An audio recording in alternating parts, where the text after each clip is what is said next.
16 giant clams o taclobo ang gipasanay sa usa ka hatchery sa lungsod sa Ubay sa Bohol. Kini nahimong posible sa abag sa Bohol Giant Clams Hatchery Multi-Purpose Building sulod sa BFAR, multi-species hatchery sa barangay Sinandigan.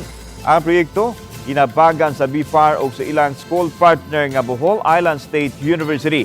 Candy High Campus, gihimusab ang spawning o pagpangitlog sa mahiganting taklubo.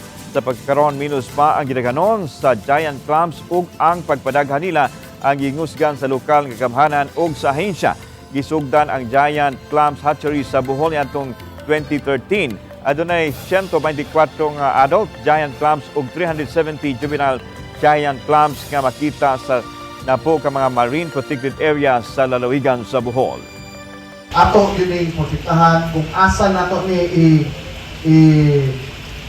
reposition kinahanglan na ay mga tao na i-train agad orientation kung unsaon pag-handle o unsaon pag-protektar ang nahimong. The turnover of the multipurpose building will certainly serve as a hub for furthering research, training, and community engagement